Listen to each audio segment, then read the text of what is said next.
Uh, After a week spent gardening, I think it's time we move on. Popola asked us last time what our intentions were, and we were given the option to go to either the Junk Heap, which we're doing now, or the Forest of Myth, which we are not doing now. This decision actually doesn't matter much at all. As I mentioned before, and I'm perfectly fine with nobody remembering, you can do this next order of events in almost any order you want to, just depending on who you talk to at the time. It's not really predicated on the actual dialogue boxes that come up. If I wanted to change what I was doing, if I decided that I didn't want to go to the Junk Heap right now, I could just run over to the Forest of Myth and talk to the mayor there to trigger that particular set of events, or I could run back inside and talk to Popola and trigger whatever set of events she has going. That's not what I want to do. The Junk Heap is basically the ideal place to start this second half of the game, due to two reasons. One of them being that it's kind of timed. You need to come here twice, and there needs to be an event between them, so you might as well just get that started as soon as possible. The other reason being that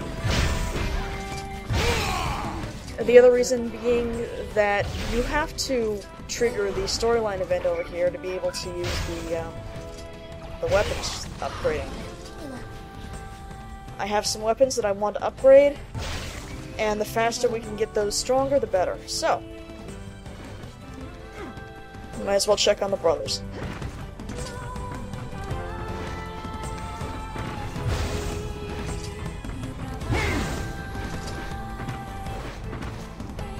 If I can conquer the boxes.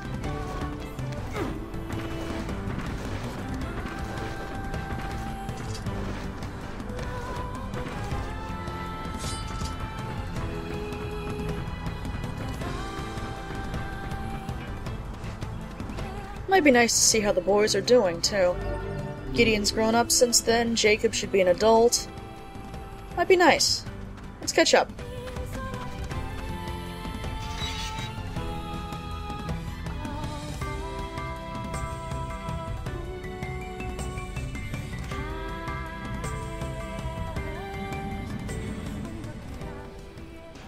There's gotta be tons of machinery here. Yeah, but I don't know how much we can actually use. Oh wow! Check this out! It looks brand new! Hey, be careful there. I'm fine! Oh no. Huh? Look out!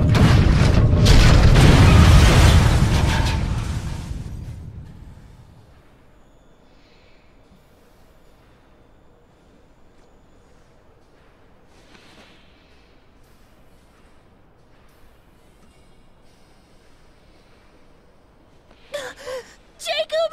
Jacob, no! No, this can't be happening!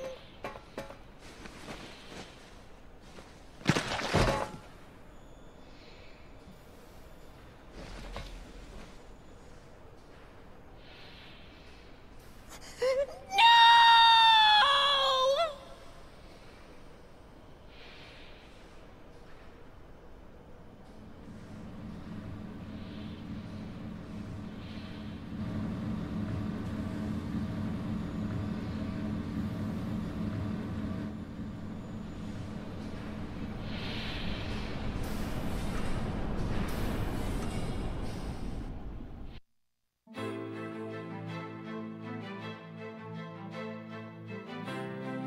The Junk Heap.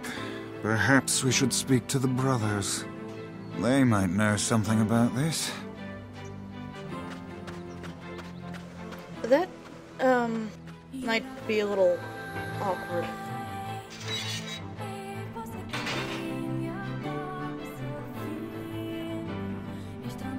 Oh, hello again.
Yeah, let's take our mind off the whole crushing thing. With some weapons. Some weapons. The Phoenix Spear obviously being the first choice for upgrading. And since we have some extra, stuff, just go ahead and use that on a couple of these.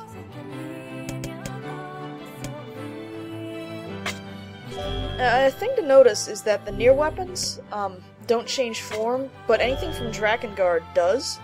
You can see the Fang of the Twins had the blades enlarged and visibly sharpened. And that's about all we've got right now.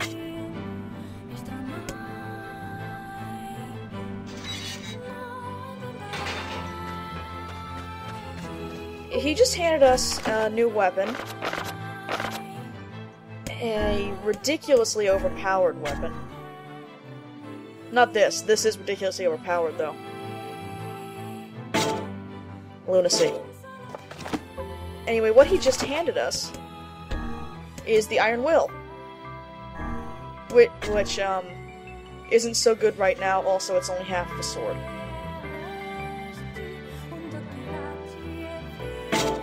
Yeah. This one's kind of fun, though. Yeah, that'll get you far. Really useful. Not a lot of reach right now. The Iron Will is actually yet another Drakengard weapon, originally called Hymir's Finger. It was, I'm pretty sure, the single most destructive thing in Drakengard, and could destroy a screen with one swing. How the mighty are fallen. It's a shame about the older lad. He was but a child. He died protecting the only family he had left. It's a damn shame. We assume. We didn't really ask for a story.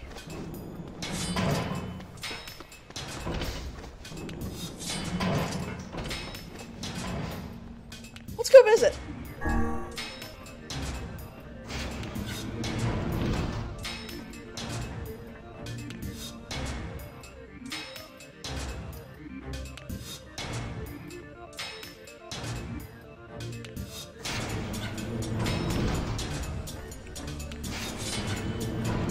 The elder brother postponed his joy for the sake of his sibling. Do you think he was ever truly happy? He was able to help shape the life of his brother. I'm sure that was reward enough. I imagine he still would have appreciated not getting crushed by machinery, of course. As you can see, the collapse means that we can no longer access basement floor 1. We still have the first floor, and now we have basement floor 2. I went ahead and went back to the first floor, not because of an accident, because there's a really good grinding opportunity up there, and so long as I'm in the junk, you might as well take it. You don't need to see that. Suffice to say, I did get some of what I was going for, and that's it. You've seen the first floor. It involves being walked into a couple of rooms. Nothing particularly exciting or new about it.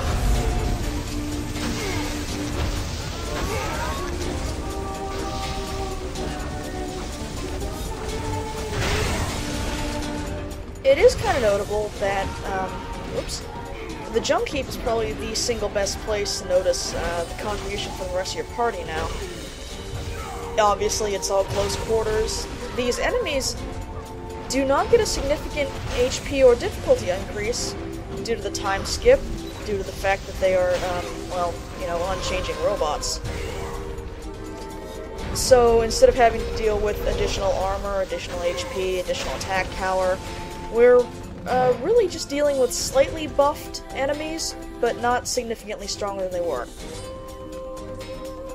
What we want down here, as Gideon suggested, is just memory alloy. Memory alloy is gained in one of a couple different places, one of which involves blowing yourself up to get to.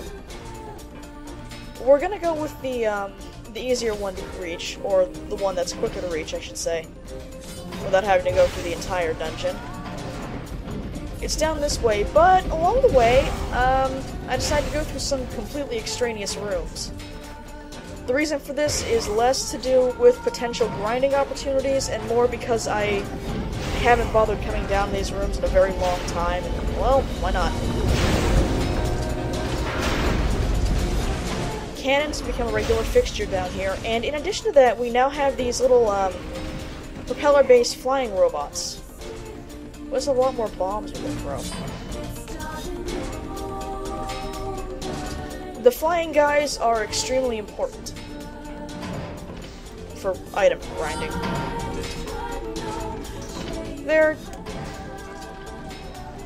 They actually are required to be able to completely finish the game.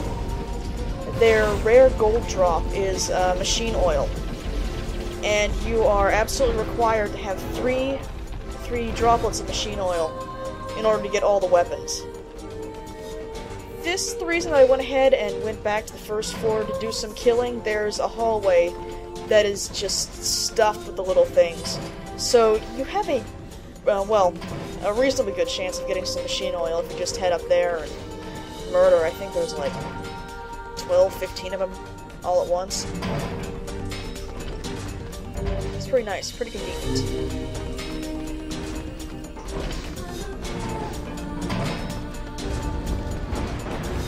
Again, these hallways are completely extraneous, mostly unnecessary.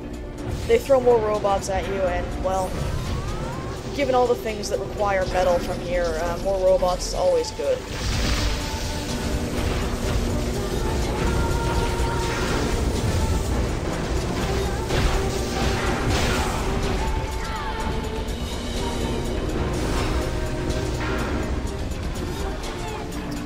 A lot more robots. As I mentioned about the side quests, primarily, a lot of side quests in the second half of the game involve coming back to the junk heap, which is kind of unfortunate. You really get sick of being in this place after a while. You never get sick of the music, but the walls can get a little approaching, claustrophobic, gray.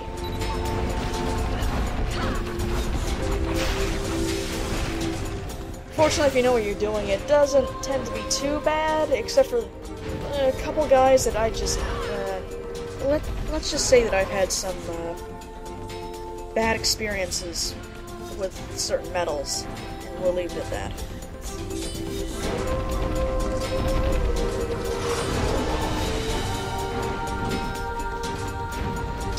So, despite the 5-year skip, the heap itself hasn't changed that much, except for having a new floor that we can access. Which I guess makes sense, given that it's been here for over 1,300 years and hasn't changed that much. Boom.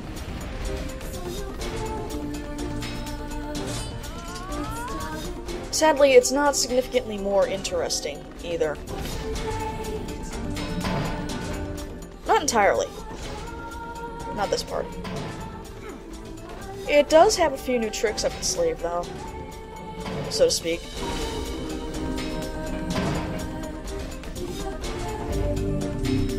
The broken doors aren't one of them. Wooden barricade, here we go.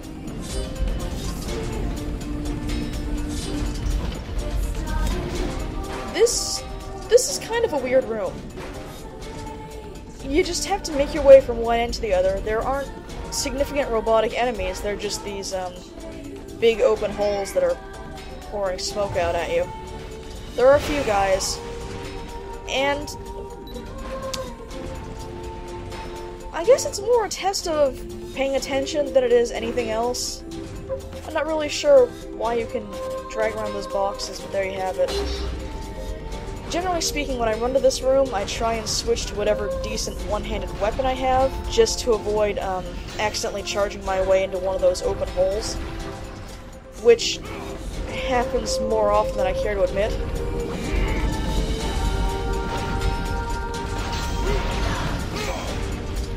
Which is fine, though. Even just using the Faith still, these robots don't really stand a chance. This room, as you can obviously tell, is also densely populated by boxes. boxes, which obviously give up a lot of dented metal boards. However, they also give up amber and and robots falling into holes. They also give up amber, and I believe, though I might be misremembering, I believe they might give up fluorite as well. They also give up... what is it? I'm pretty sure there's a third thing that they have, but there's a fourth thing. If you have the DLC, they also give you Damascus steel, which is a very rarely used, upgrade item. Exclusive only to the DLC weapons, which we haven't seen yet and won't see for quite some time. The room that I was heading for is obviously at the end of the convection hallway, so to speak, and it's filled with robots.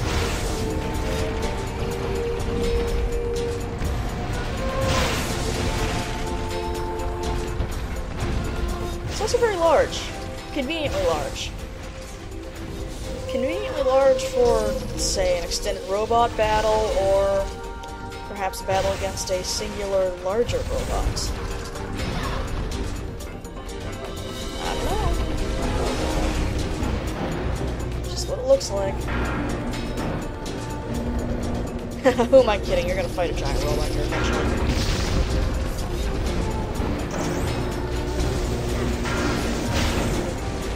This battery respawns every time you come in here, so if you want to use this as a grind spot, it's still not recommended because you can reach the first floor flying robots a lot more easily. Still, there are plenty of them, and if you happen to be doing runs through the junk heap for some reason, there's no reason not to come through here, machine oil. Especially because there is, well, a good prize once you finally clear these guys out. Here we are.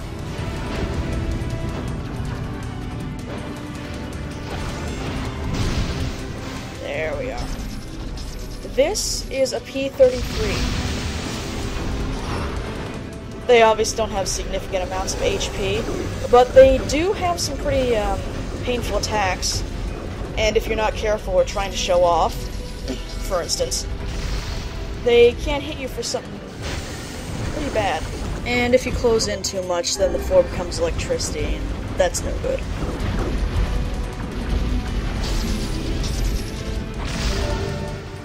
Kill it, you get memory oil, or memory alloy, and titanium alloy. That's not a unique enemy. The first one that you fight when you come down here will always give you the event memory alloy plus an extra drop. And every time you come back here subsequently, whether fighting that one or fighting others, you'll always either wind up with a titanium alloy or a memory alloy from them. They are a 100% drop. Which is good, because you need about 500 pieces of titanium alloy by the time you've done all the side quests. I'm not sure if that's an exaggeration or not. Maybe slightly.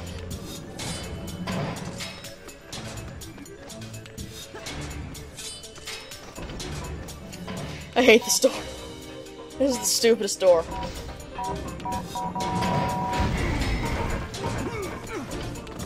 It always closes just as you get to the bombs. Your party members never stay close enough to it to keep it open for you.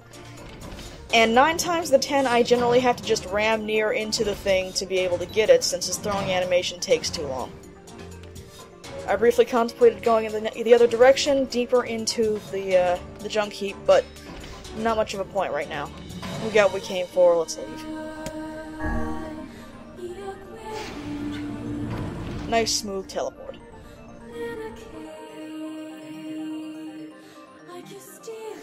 So, before we get back to the shop, I would like to point out something that I didn't notice right away. Gideon's missing an arm. If you look at his model real close, his left arm, the one that's facing us, isn't real, it's a prosthetic. See, you might have noticed, it's real subtle, but you might have noticed that Gideon kind of went insane after the whole Jacob crushing thing, and in penance for having accidentally ripped his brother's arm off, he hacked his off, too, and then replaced it with a robot prosthetic. So, that's pleasant.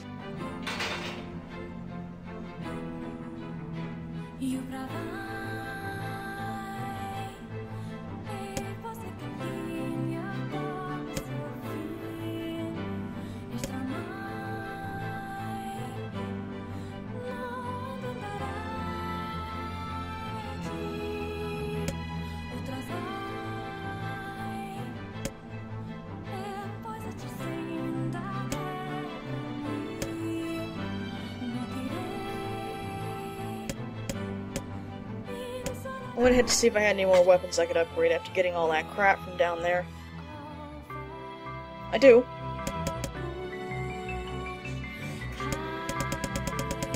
Nothing particularly good, and in this case I really don't want to waste the machine oil on it.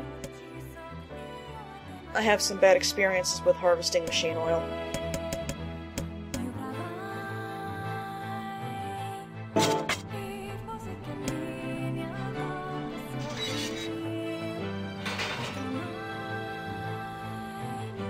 And now that we have to wait for the letter, we can either speak with Popola or go to the Forest of Myth. Again, this just places the X on your map, it doesn't actually force you to go either place. And I have a way I like to do things here, so despite the party's general antipathy, we are taking ourselves back out to the Forest of Myth. Hope you like reading.